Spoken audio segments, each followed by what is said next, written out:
Welcome to the V3 implementation call. Today is January 25th, 2023. Can you believe we're already at the end of January? Great start to our new year, I think. If you have not already done so, please update your name with your affiliation in the participant list.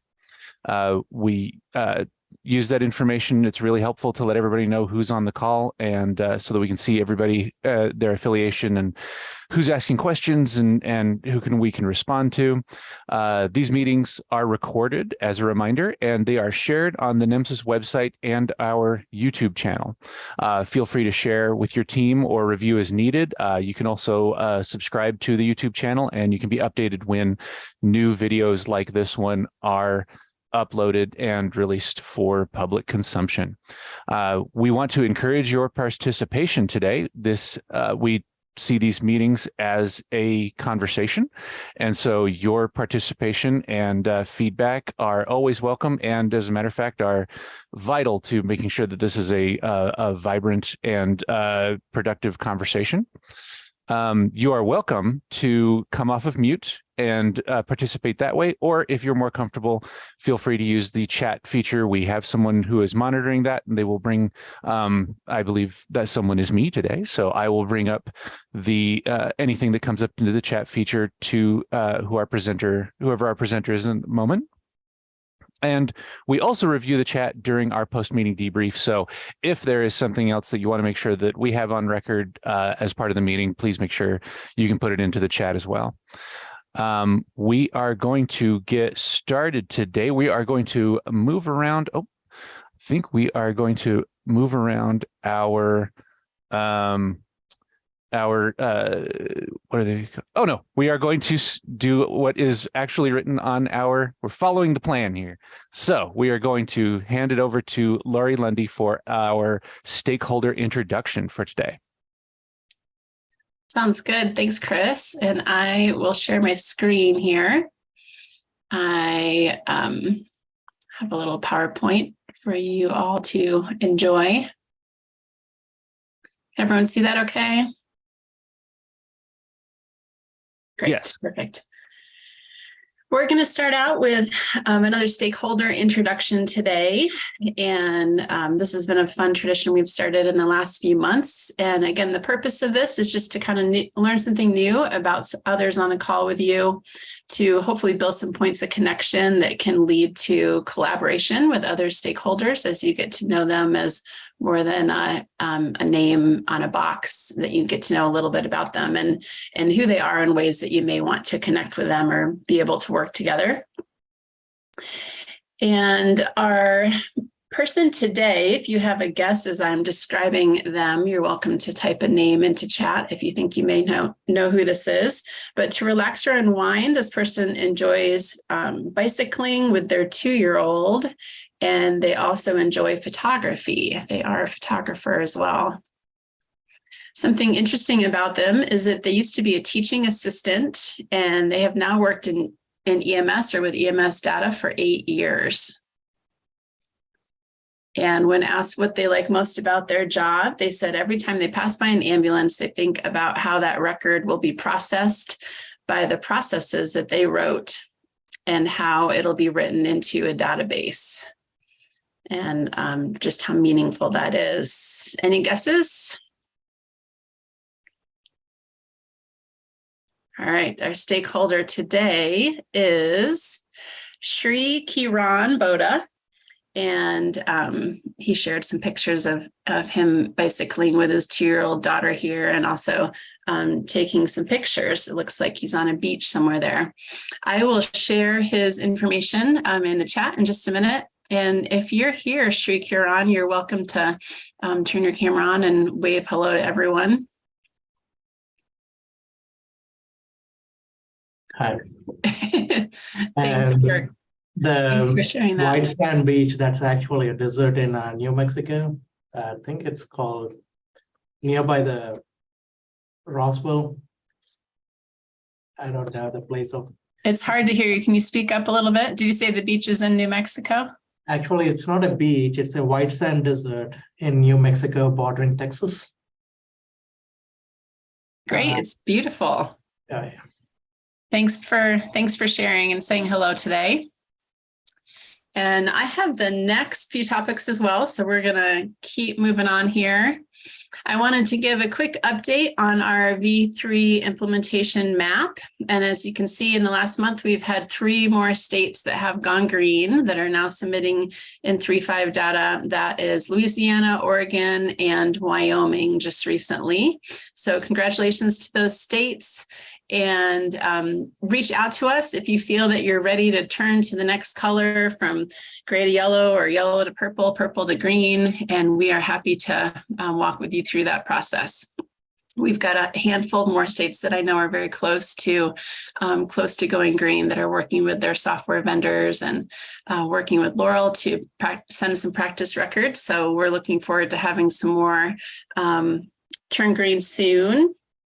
And then I also wanted to share, we shared this a few weeks ago, and I'm excited to say we've seen an improvement. We've seen more records come in. There's fewer states on this list that are behind than there were last time. So thank you everyone for working on that. And I believe I've been in touch with every state now. And if you are a vendor in one of these states, if you can just be aware, we're working to the deadline of February 17th, which is 3 weeks from this Friday, that we want to collect all of the 2022 data within that time before we close the public data set. And so we do need your help. I know several of you are working feverishly to meet that deadline and submitting records and working out kinks as quickly as possible. So thank you for that. Reach out if you have any questions or if we can be of any further help. But that is all I have for today. I'll pass it back to you, Chris. Awesome. Thanks, Lauri. Any questions for what Lauri any of the topics that Lauri just went over? You mentioned some states are kind of on deck for going live. Is there a list of those? I don't have it in front of me. I know that Vermont is close. I know they're working on some resources. They've actually already started collecting some data.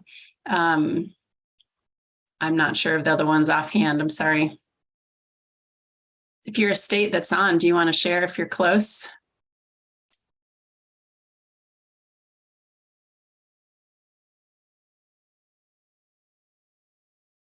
Awesome. Or if Laurel's on. Laurel, do you know who's close to going green? I don't know if we have anyone that's super close right now. This is Brenda from Florida. We're ready. We just don't have any vendors that are ready yet. So hopefully in the next month, we'll be showing a tad green. Hi, good morning. It's Mark Roberts. I was just curious, for the state to go green, like Florida said, you've got to have the involvement from all the agencies in the state. Unless you're mandated in the state to go, or you have a statewide system, it'd be interesting to find out, how many of the agencies in a state are really actively pursuing moving to 3.5, or are they all dragging their feet? That's a great point, Mark. Yeah, we actually don't require that every agency has transitioned to 3.5 in order to go green. Typically, a state will transition with a few agencies at a time and kind of test that out and then slowly onboard more and more. It depends on the state, I should say. Some states have done kind of an overnight switch with everyone at once. Most, though, have done a more gradual transition. And we only require that we've received at least 50 successful records in 3.5. That can be from one agency or a handful of agencies in order to say that they're submitting 3.5 data and turn them green. So really, once you start the process, we recognize it may take most of 2023 to get all agencies on board. And the end of 2023 is really the cutoff date when we'll no longer accept 3.4 data. But this will be, we imagine, a transition for all states during the year. Do you want to add anything to that, Laurel? Yeah, Thank so I you. was just going to add that we don't actually know if all of the state's agencies are on 3.5 or submitting, because we don't know who all your agencies are. I know that we do keep track of maybe a rough number, but if things change, it's not always something we know. So we can't actually tell you which states have moved all their agencies. But Lauri did describe the process as it's happened pretty accurately. Usually a few agencies, in some cases, everyone. But I couldn't actually tell you if we get all the agencies in Utah, because we don't actually know, what we're missing. You don't know what you don't know. That's all. Just want to And make it's just 50, comment. 50 records straight, even if they're from one agency and not. Yep, could be from one Okay. agency or from multiple. Okay. This is Brenda in Florida again. That's probably what you'll see for us, since we're volunteering. We have a lot of different vendors involved. We Mhm. do have a couple of vendors going through our Florida validation process, and that should be relatively quickly. And then hopefully in February, we may see some 3.5. Maybe we'll get 50 records. Maybe that's the way we'll turn green. But I anticipate it'll be through the year and heavily probably toward the summertime. Great, that's good to hear. Any other states want to share if they're waiting for vendors or maybe need some support in your state? Or need support from the TAC? Hi, this is Kevin from Nevada. How are you? Hi, Kevin. Good. I got tasked with it early this year. So I'm actively working with Image Trend right now to get our system started that way. And we also have numerous vendors that we're working with that are itching to get onto the 3.5. Great to hear that. Yeah, I think I had heard that from Image Trend that you were starting. Good to hear. We have to send the list of all the new required things that need to be reported to our Board of Health, which is next meeting is in March. So there'll be a prize of all the new goings on with NEMSIS reporting in March. And then after that, it should be fairly quick, hopefully, to kick things off. That sounds good. Yeah, I've been meeting with some state data managers, just reminding them that we do want, we're looking for an updated state data set that you'll submit through your software vendor, which is a new change for 3.5, and updated schematron, an updated DUA for 3.5 would be helpful as well. And then really a lot of state data managers I know are kind of where you are, Kevin, where they're just kind of having meetings with people determining what do you want to collect of the optional elements, what do you want to maybe add, or do you want to create any custom elements for information in your state. So I know there's a lot of states working on those decisions right now, which is an important first step. Yeah. The only mandatory reporting that we need for the state is EPI and Narcan administration prior to EMS arrival. So Okay. easy Great. on that. So I'm probably going to be reaching out to you, Lauri, for a little help here coming up as soon as things calm down a little bit. Sounds good. Yep, I'd be happy to set up a call. All right. Thanks. I appreciate it. Yeah. Any other states want to share where you're at in the process? It probably would be helpful for others to hear from you and learn. Or states that recently finished, want to share anything that you learned along the way? Hey, Lauri, this is James in North Carolina. Hi, James. Hey, we're working with our vendor right now, completing the schematron and getting our data set completed. Hopefully, we will roll out more information at the North Carolina Administrators Conference that comes up in March. Roll that out to the agencies and start having some conversations with our other vendors in the state. Perfect. Great. Thanks for sharing that, James. Anyone else? Lauri, Todd Tilley from Alabama put in the chat that Alabama is close. State data set and schematron is available. So Alabama's making great progress too. Great. Awesome. Hey, Lauri, this is Chad from Kansas. Can you hear me all right? I do. Hi, Chad. Hey, I just wanted to share one of the things that we've run into, and it's not that it's a problem because we're transitioning throughout the year. We have a number of agencies on now, and we have more that'll be coming on throughout the year. But one of the interesting things is, even though we had been talking about it in the state for a while, is we've had a number of agencies that when I reach out to them and bring it up are, what's the word I'm looking for? Like they still don't even know about 3.5 from their vendors. So they haven't, I'm not saying the vendors haven't contacted them. It could very well be that the agencies haven't paid attention when they were contacted, but it's interesting to see the number of agencies that even this year, as we're starting to talk to them, are like, what are you talking about? We'll have to get with the vendor and see what this is about.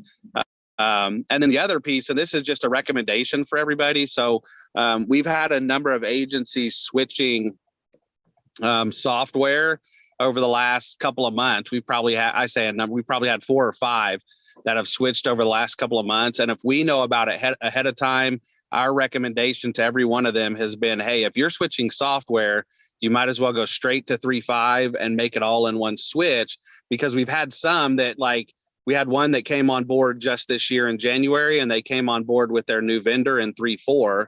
And so now they're learning a new software, and then now they're going to have to switch to 3.5 and learn some changes and stuff with that. So our recommendation would be, if you guys know of agencies that are switching vendors, to recommend to them to go straight into 3.5 if you're ready to accept it from that standpoint. So that's all I had. Thanks. That's a great recommendation. Thanks, Chad. I love the conversation. Anyone else want to share anything you'd recommend or have learned?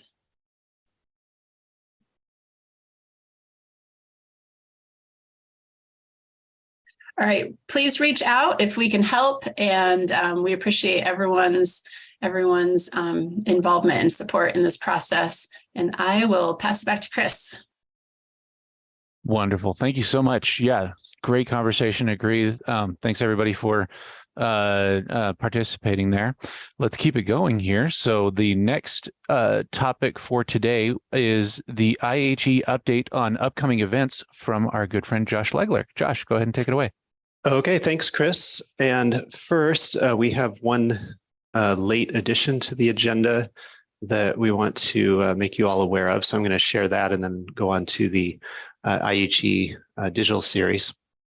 And that late addition is that on Monday, I found a bug in the version 3.5.0 national schematron schema in the assertion NEMSIS 182. So I want to run through that bug with you so you'll be aware of how it's affecting things. So these rules were finalized three years ago, fall of 2019, but this is one we just stumbled across. It's been there the whole time. So the validation message is that unit disposition should be patient contact made when transport disposition is a value other than non-patient transport or no transport. And the problem is that the actual code of that assertion test uses incorrect codes for edisposition.30, which is transport disposition. So those codes contain 4229, they should be 4230. So a typo in those codes. The result is that this particular warning up here is shown on any patient care report where the transport disposition is recorded and the unit disposition is not patient contact made. The way it should work is that the warning should only be shown for certain values of transport disposition when unit disposition is not patient contact made. So in the most common scenario where there was patient contact and regardless of whether there was a transport, if there was patient contact, this rule doesn't get in the way. But in that more rare scenario where where someone chose, that there was, and then also this also doesn't get in the way if someone said, it was a transport and there was no patient contact. Well, the rule is going to fire in that case correctly to say, hey, wait a minute, you can't have a transport with no patient contact. The problem is these two values here of the transport disposition, if they pick one of those two values, then they really should have no patient contact in that case. Well, they may or may not have patient contact, but if they pick those two values, this rule could still fire incorrectly and tell them that their unit disposition should be patient contact made, when in fact, that's not necessarily true. They may have had no patient contact. So those are the scenarios where that rule is going to fire incorrectly. It's a warning. It's not going to stop data from flowing, but it's certainly going to confuse someone. So this is going to go into the next critical patch release of NEMSIS 3.5. This planned for this spring. Once we have a firm date, that'll certainly be shared. So wanted to make you aware of that warning and that bug in that warning. I'll pause there, see if there's any questions about it. Yeah, why would we need to wait on that? Because we have states that ding the agencies based on national rules. So it's not just a national concern, it's a very real concern. Yeah, absolutely. Yeah, this is a high priority to fix. We just need to get it scheduled. Why does the schematron have to follow the XSD releases? It doesn't necessarily have to follow XSD releases. This particular release would only be a schematron change, not XSD. However, it does show up, these rules show up in the data dictionary, and it is an increment in the NEMSIS build number. So at a minimum, the NEMSIS data dictionary, the build number listed in the data dictionary would also need to be updated. So it's not a huge lift, I think, but we do need to schedule it and make sure those pieces are coordinated. Okay. And are there unit tests for these rules? Yeah, this one passed the unit tests because the passing test was a transport with patient contact made, and the failing test was where unit disposition was blank and transport was done. That correctly failed. So this there wasn't a unit test to ensure that it passed when transport disposition was one of these two values here. Okay, so there's not a code coverage tool that you guys are using for schematron.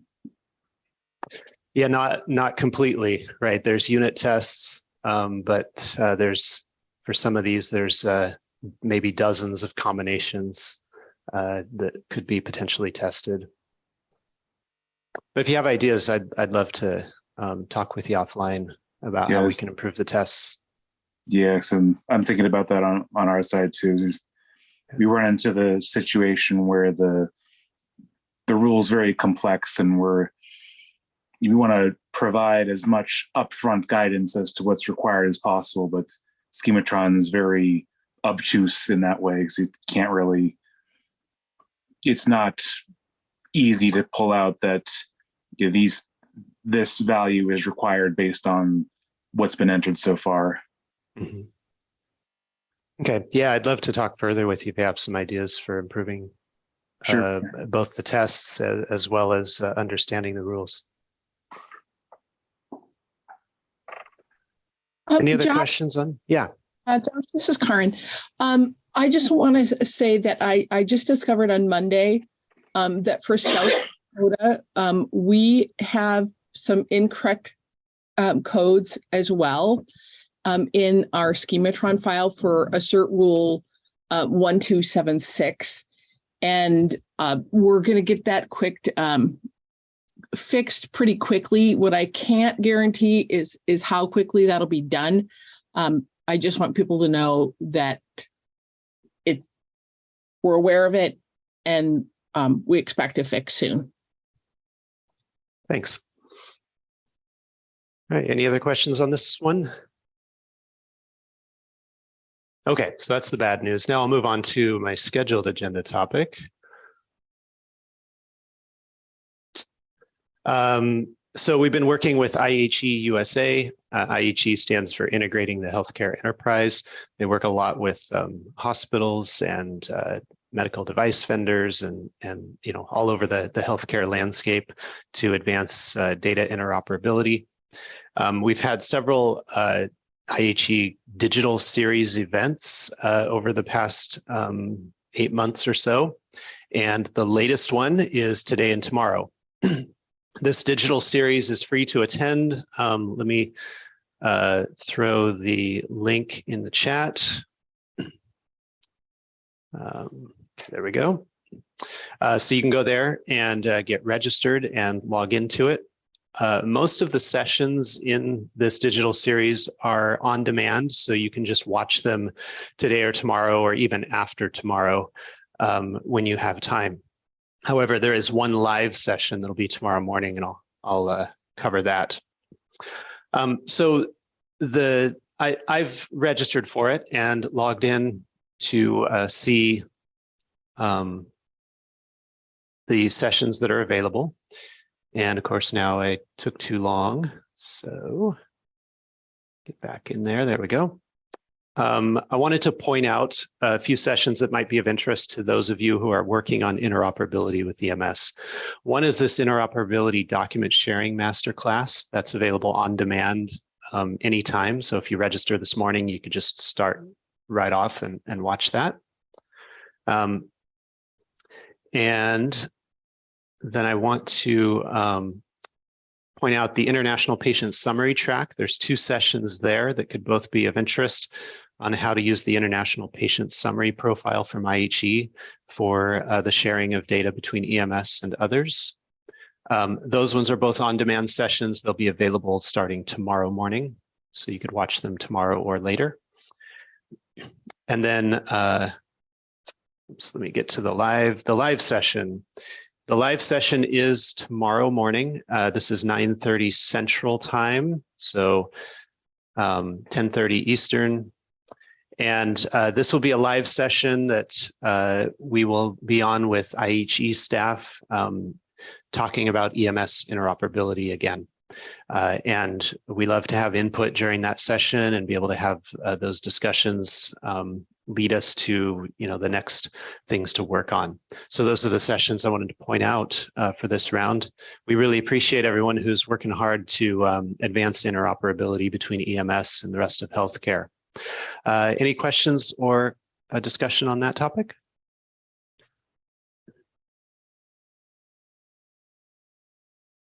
Okay, thank you. Perfect. Thanks, Josh. And yeah, thanks for all that information. Looking forward to everyone's participation in those sessions. This sounds awesome.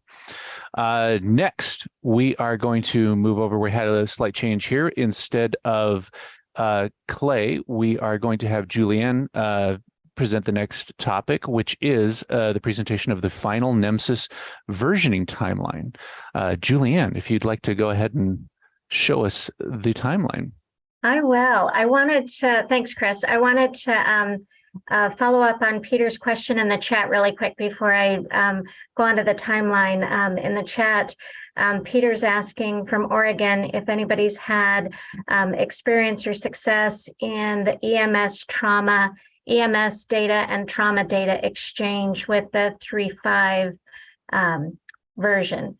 Are there any states or vendors that are on with us today that have been working on that integration with the 3.5 and your trauma registries?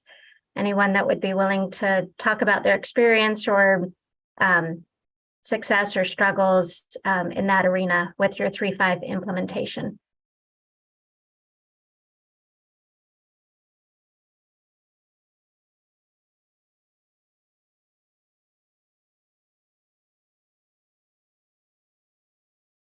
I think it's a pretty big question that I think will keep coming up.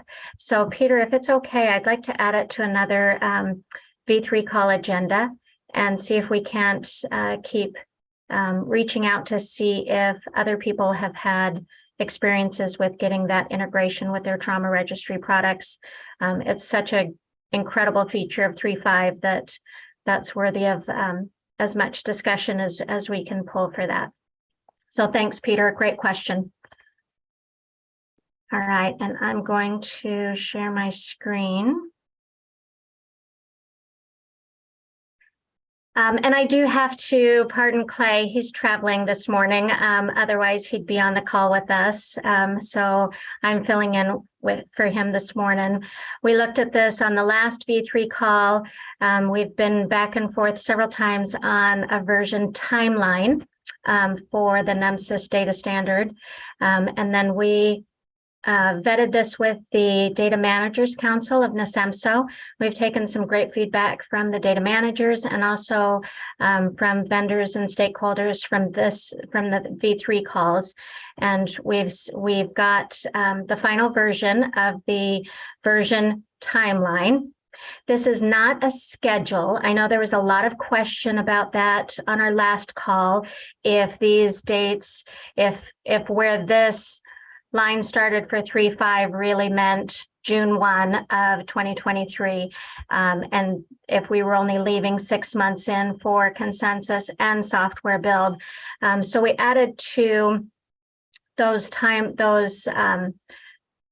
swim lanes for the different major and minor releases to make sure that there's time in there for consensus building and then software build, both for the vendors and for the NEMSIS TAC. So as we get closer, we'll define out what those start dates are and what the end date or the target end date will be to give enough time after consensus building for software development, both with vendors and with the TAC.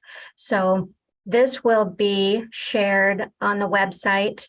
I don't think we have it up quite yet. We just finished putting the final touches on it, including some of the descriptions of what the descriptions are of some of the different processes and also the different types of release. We haven't put in here critical patches. Those will be done on demand or as needed. As Josh talked about, we've got that bug that needs to be fixed in the critical patch for spring. And also that critical patch will include the 2021 ACS trauma triage guideline changes. So we know we've got that one coming up and we'll have more information coming soon for that critical patch, but it won't be reflected on that timeline. We won't put critical patches on there. Are there any questions? We'll put it up in the Google group when we've got it on the website so that you guys all have access to it. And can reference it for your planning needs. And also, please feel free to shoot us any questions, reach out directly to any member of the TAC. We're happy to talk about this and talk about plans or answer any questions that you might have. Anything for the call that we can address? So for 350 versus 351, is there any requirements that once 351 is out, that a receive and process system has to accept that?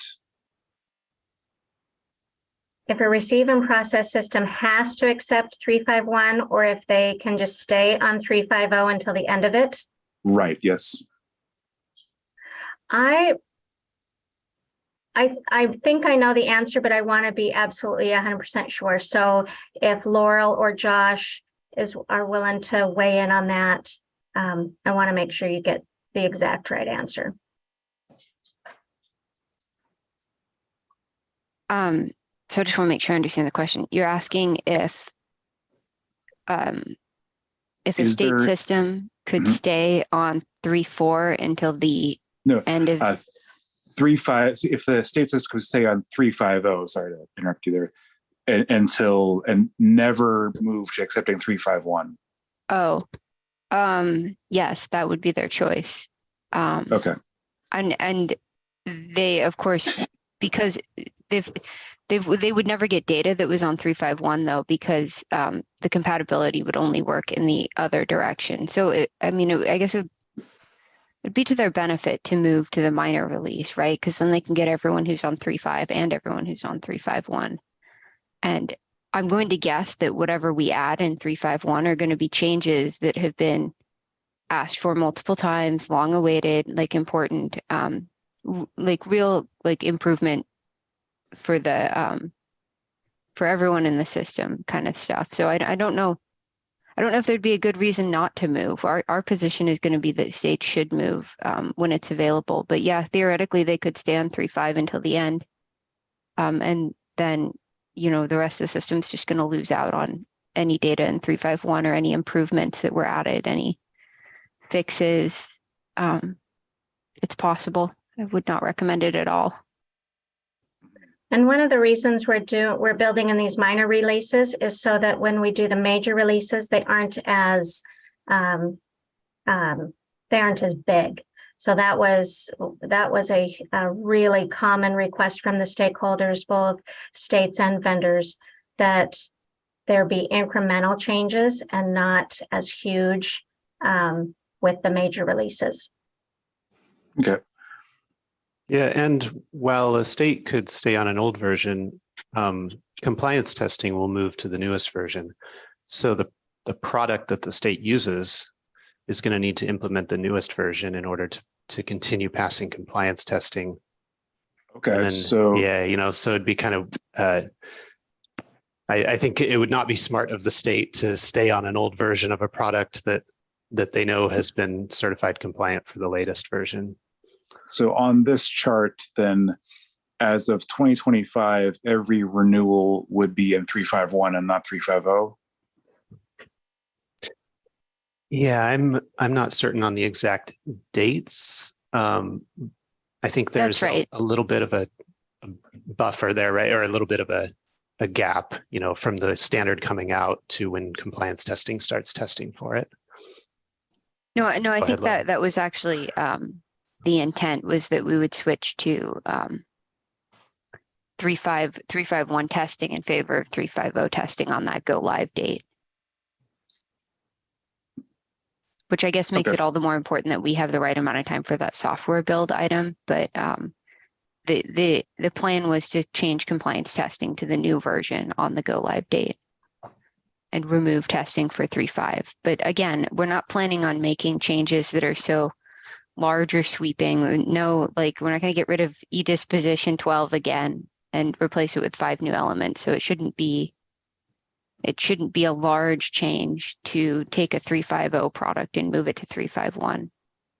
We're trying to spare everyone from all the really major changes like that. And I think we'd have a different process for 3.6. So when 3.6 goes live, we wouldn't discontinue 351 testing immediately. There'd definitely be a changeover for that.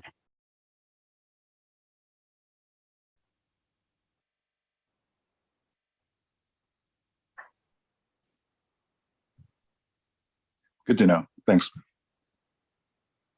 Good questions. Thank you, David. All right. Question in the chat: would the collect data vendors be required to implement this, and by when in the timeline? Just wondering if there's a policy. So the policy will have a lot to do with compliance testing when it comes with the vendors as well. And I don't know if you want to add additional. Did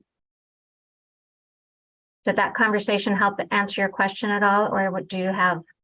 I think I'm more wondering, and I can't see us, for example, as a state not going to be 5.1. I mean, I'm sure we will, because there's probably some stuff in there that we really want to use. And a lot of states don't have just one vendor for their whole state. So I'm trying to figure out, when we roll to something, if it takes up to, if someone just finished their compliance testing for 3.5, if they don't have to retest for 2 years on 3.51, just for example, worst case scenario, would they potentially still be on an older version so that those agencies couldn't necessarily collect the things we are interested in the new release? Does that help? I don't know. Laurel or Jen, if it's their area of expertise, we'll get them to weigh in on that the field level vendor process? Well, I don't need the answer right now. I just think everybody probably looking at these timelines, and I love that there's several on here and we can kind of see that there's small processes in between to allow updates. But I think that also is now making me think of things like I like to keep everyone as much as possible. By everyone, I mean all of the agencies in my state on the same version as much as possible at the same time as us, at least for minor releases. And you know, for 3.4 to 3.5, and I'm sure the EMS agencies would agree, it's like herding cats, you know, and that's fine. But nobody wants to go through that frequently. So I'm just kind of hoping that since these are minor, there would be more of a like, it's out, you have 3 months to implement it, or it's, you know, the timeline started or whatever, so that there's not as much kind of double checking and making sure everyone's moved and wondering why my data is messed up for a year instead of 3 months, that sort of thing. But this may be a larger conversation. I don't know. Well, and I think it's a lot more detailed too than what we intended for this timeline to be. I'm going to have Laurel answer. I think she's going to weigh in as well. But I just want to put it out there that this is to establish this timeline. The purpose of this was to give vendors and states a good idea of what the cadence would be so that they can do that future planning. There's a lot of detail that will have to be worked out as far as scheduling for the consensus, for the software build, for the go live, for the changes to compliance, for what we recommend for implementation across states and in the field. So there is, there's a lot more detail that goes into the conversation around 351 than what's represented in this timeline. Laurel, did you have something that you wanted to add?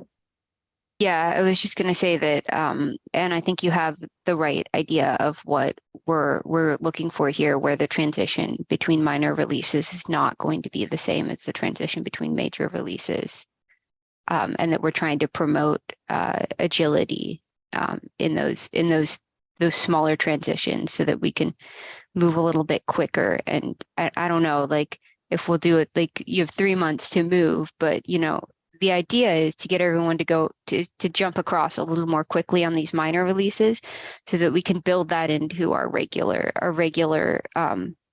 sort of you know flow of how we move through versions to maybe ease up on you know how we've seen the transition from say 3.4 to 3.5 or 2 to 3 where it was just like a big upheaval for everyone. We want to try and get more practiced in having some agility. And I think we're starting out, you know, really with the minor releases. So you have the right idea, and there are a lot of details that will obviously have to come later, you know, as we decide what goes into 3.1 and when exactly that'll come out. And I think that those are the two sides to it. This is the feel that we're going for of how we're going to move between them. But then, like Julianne said, all the details are going to come later as we work through individual items, individual releases.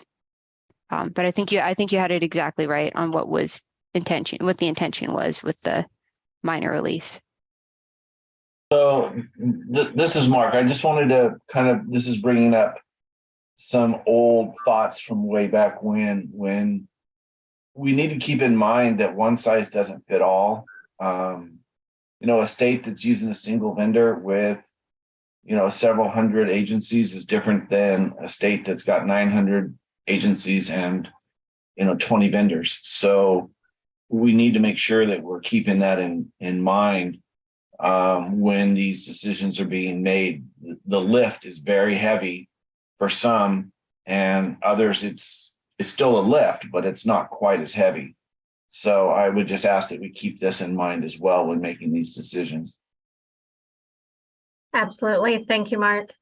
And we appreciate that the different states weigh in on the impact that changing the versions has to their specific need and the unique position that NEMSIS is in to find solutions that address each each polar opposite of what we have going on in the states. Just like you said, some that are able to do sweeping changes, and others that it takes quite a lot of effort to make even small changes within how their state dynamic is. So yes, we appreciate that, and we hope that you'll keep bringing that up as well. The backward compatibility among the minor releases should also help with that, Mark. So if the state has vendors that are on 3.5 and those agencies don't want to move to 3.5.1, that's okay if the state moves to 3.5.1. That data is still compatible. It'll still be able to run through the same schematron, XSD. We're trying to create this in such a way so that we can support the states that have that configuration as well, because we do recognize that the more agencies and the more vendors are in a state, the more cats there are to herd there. So hopefully the backwards compatibility will help to address those concerns. I really appreciate that. Thank you so much for keeping that in mind. I just learned that one of our larger fire departments has taken almost 2 years to implement the current version. 2 years. And I'm thinking, how are they going to do 3.5? Yeah. So anyway, thank you again for keeping that in mind. I really appreciate it. And it's good for us to, it's really beneficial for us to hear the different perspectives on the V3 calls from the different states and also the vendors as they work through that and communicate with us the burden and the lift that it is to change the data standard, but then also keeping in mind how needed it is to have a more agile data standard to be able to implement data collection that pertains to the changes in EMS that we just work so hard to be able to capture appropriately. Anne, go ahead. And I was looking at the definitions at the bottom of the screen. I love glossary definitions. Thank you so much. So I'll lower my hand. I had a similar question, I guess, as the one I've already asked about critical patches. And I know I emailed you guys like last week about this because I'm getting a lot of excitement, maybe it would be. It's not really too much stress yet on wanting the ACS guidelines available. Or the ACS, sorry, updated trauma triage stuff in the system. And I believe that comes out of the critical patch. And it made me wonder kind of the same question. Is this something that, because it's not a minor release, it comes out at a certain time and it's expected for all vendors to add it within. And Laurel, I made up the 3 months before, so no one kill me for that. I just, but it's the same kind of thing. We're going to end up with people thinking that it's just this unified global thing that happens. And I want to make sure I have the right information. Well, and I'll let Laurel prepare a response as well too. But that's a good distinction with the critical patch, and the critical patch applies to the 3.5. There will be custom elements for those who will be still collecting in 3.4 throughout the rest of the year. But the critical patches will be required. Laurel, whatever you want to add to that. Yeah, so we've done critical patches in the past, and when that happens, the critical patch becomes the new authoritative version of that version number of the standard. So we have 3.5.0 critical patch 1, but we don't, no one uses that anymore. Everyone should be on critical patch 3 now. We remove the links to that one. It's put in the archive, it's buried in Git. So when we do the critical patch to add those, it would become the authoritative version of the standard. Everyone should move to it immediately. Generally, a critical patch is something that is that should be corrected immediately, but it also limits the scope. So, Julianne mentioned we're going to use custom elements for the trauma triage guidelines in 3.4. The scope of the critical patch for 3.5 would be similar in size to the scope of adding those custom elements. So when you're talking to a vendor about how quickly can you implement this, that's I think that should characterize the conversation. Is what you're asking for is not to go from 3.4 to 3.5. You're asking them to add a few custom elements, a few custom values in order to add those new trauma triage guidelines. essentially. So I think it's important to recognize that the scope can differ, and that should change the timeline for implementation. So we didn't set a timeline, but with a critical patch, the timeline should be, as quickly as possible. And if you have a relationship with your vendor where you expect a custom element to be developed within 90 days, then I would think that that's the timeline that you should be, that's your baseline to start from when looking at, say, this particular critical patch, which should be similar in scope to the custom elements that we're going to use for trauma triage for version 3.4. I hope that makes sense. Yeah, I think it does. And considering in Arizona, we need everyone to move by July 1st to 3.5. I don't think that's new information to anybody. I feel like we communicated every possible way, but I'm sure I'm going to have agencies that still don't know about it. I think that critical patch that comes out for 3.5 in the spring will probably work just fine for our state. But yeah, for other states, if they're staying on 3.4 for a while till the end of the year, that's good to know. Yeah, and we're aware that there will be states that will not fully implement 3.5 until the end of the year. So we've built the custom elements so that they can collect the data on the ACS 2021 guidelines. Because one more question. So 3.5.1, how is the timeline on that for the NEMSIS side, where it says you were going to start ramping up? I guess I'm not quite sure what happens next and when for 3.5.1. So the next step for 3.5.1 is to start building consensus on the list of changes that we've already been collecting for the last few years, ever since 3.5 was closed. We've got quite a list of requested changes. So the next step for us is to set up meetings to start that consensus building. Many of you participated in that process as 3.5 was built. And the process will be similar. It just won't be as long as we took to build 3.5. So we'll establish a cadence for meetings on consensus building, identifying the changes that would be recommended for 3.5.1. And then once consensus is reached and we know exactly what we want into 3.5.1 is when it would be turned over to give both vendors and the TAC time to create the software build for those changes. Okay. Is there any timeline for starting the consensus meetings of what you're doing?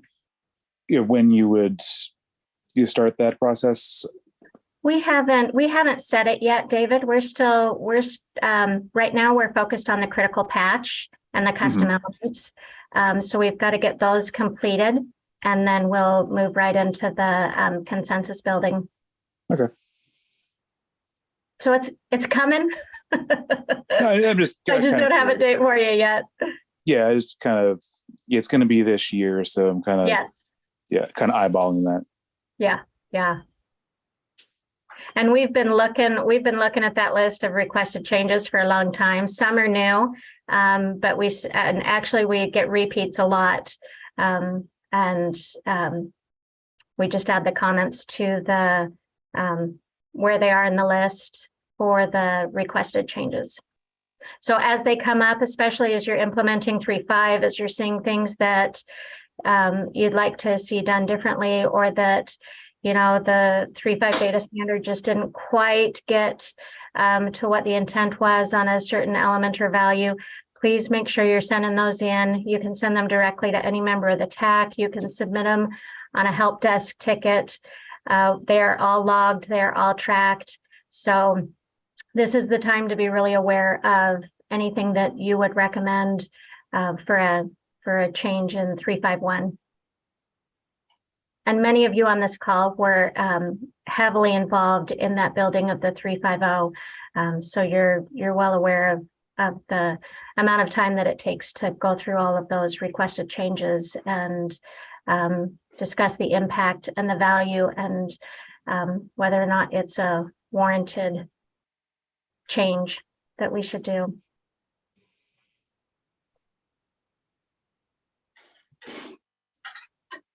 All right. I'm going to turn it back over to you, Chris.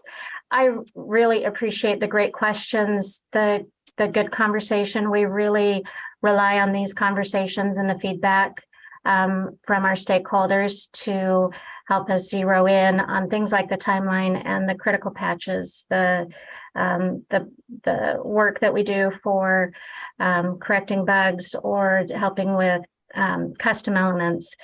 We rely a lot on your discussion and for you to communicate to us what your needs are and what you're seeing out in the field. We have a very limited view from our perspective, and truly appreciate and rely on you all for helping us to see all of the different perspectives of what you're experiencing in data collection for the nation. So thank you so much. Yep. Well said, Julianne. Thank you very much. And Chris, it's back to you. Wonderful. And I mean, it's wonderful, like you said, to see the conversation, to have seen the timeline improve and change from the feedback that we've been getting from this meeting and whatnot. But I think at the end of the day, we can all agree, like, it's really well designed, and the color scheme on here is just top notch. Whoever came up with that must have really worked well on that. Fishing for compliments. Yes, I will say the colors are love and the fading. Yes. And awesome. Somebody's got some good talent there. Awesome. Yeah. Thank you very much. All right, and sincerely, thank you everyone for the feedback and for the help with this. Certainly appreciate it. Next up, let us see if there are any items from the Office of EMS or NHTSA with Jeremy Kinsman. Jeremy. Hey everybody, great discussion. I just want to second Julianne's thoughts that we really appreciate everyone working hard and understanding that there's kind of a balance that we have to work on between understanding that some of our folks across the country are going to be a little bit slower and some folks want to move a lot faster. And so I just want to thank everyone for their hard work in this space, and also just remind folks that we're quite unique compared to the rest of the healthcare. It's great that we have the NEMSIS data standard, because I think as folks are probably aware, for the rest of healthcare, they don't have something like this, and they so the hard work here is really appreciated. I just one quick update on our end. I think folks are probably familiar with the MUC criteria. NHTSA is currently working on the 6th edition of the MUC criteria. It's a data standard that's related to traffic records. They are going to be sending out a request for information sometime in the next month, I think. And so I think we just want to make sure folks are aware of that, and that you have an opportunity to review that. And if your organization is interested in sending information back in response to that RFI, that would be great, especially as it relates to connecting some of our traffic records data with our NEMSIS data. And I think Eric is back this week from our office, which will be great. And just looking forward to continuing working with you all. And as always, if there's anything we can do for you at the NHTSA Office of EMS, please don't hesitate to reach out to us. Thank you, Jeremy. Any questions for Jeremy while he is on the line here? Hey, Jeremy, this is Ann Vosbrink in Arizona. I have a question for you, or rather a request, I guess. And maybe other states are far more dialed in than me. I'm not saying my state's not dialed in, probably it's just me. But do you have a list that you could provide, or of who you send these, like that we were talking about the RFI and things like that, who your contacts are for the state of Arizona? Just because I am not totally sure if they know me, because I don't really ever hear anything. And I want to make sure that I don't kind of miss the boat on something that I want to stick my oar into a little. So. Yeah, sure. So I think folks are probably familiar via the federal registry. There's just public announcements that go out. The federal government sends out requests for information, and anyone in the public can respond and provide feedback. And so I think we will. I'm not sure what kind of lists we've had in the past, but I think what we can certainly do is work with the NEMSIS TAC and make sure that folks who attend these calls and our other state and local partners and vendors are just aware of those opportunities. I'm not sure that we've established like a specific list of like, this is the group that should be aware of this RFI, but we can certainly, make sure that we're distributing that information wherever possible. Does that help? Yeah, I think so. I mean, part of it is also even though I'm not getting any information, I have a feeling it would also be good for me to know who else is dialed in, just to make sure that I can kind of just say, hey, this is what I do. If you feel like you want to include. Yeah, we can certainly check on that. I mean, I think generally what we've done in the past is like connected with, leadership at NEMSIS or some of the other national organizations and, our partners at the NEMSIS TAC to announce that kind of information. I think sometimes the RFIs aren't necessarily always related to, items in the EMS data space.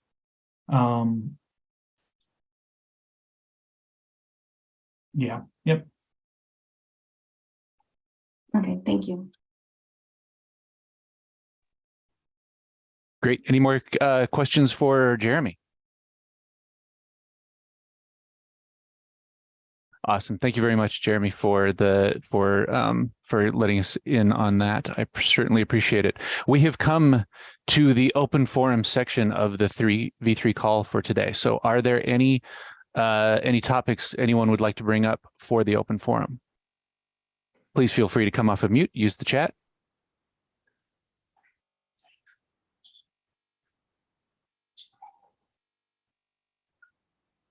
Wonderful.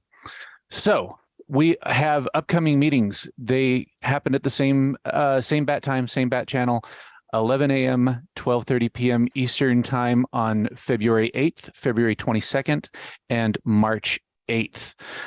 With that, I believe we are at the end of the meeting today. I would like to invite everyone who would like to go ahead and join our social media channels. We are on Facebook, LinkedIn, Twitter, and YouTube. We put out information about upcoming trainings, papers that have been using NEMSIS data in it, highlighting different things that are going on with our stakeholders. So I always invite everybody to go and if you want to interact more and see things that are going on with the NEMSIS tech, to go over there and take a look at those. Sure appreciate any interaction that we get on those channels. If there is nothing else, I'd like to go ahead and bring this meeting to a close and thank everyone and hope you have a great rest of your day.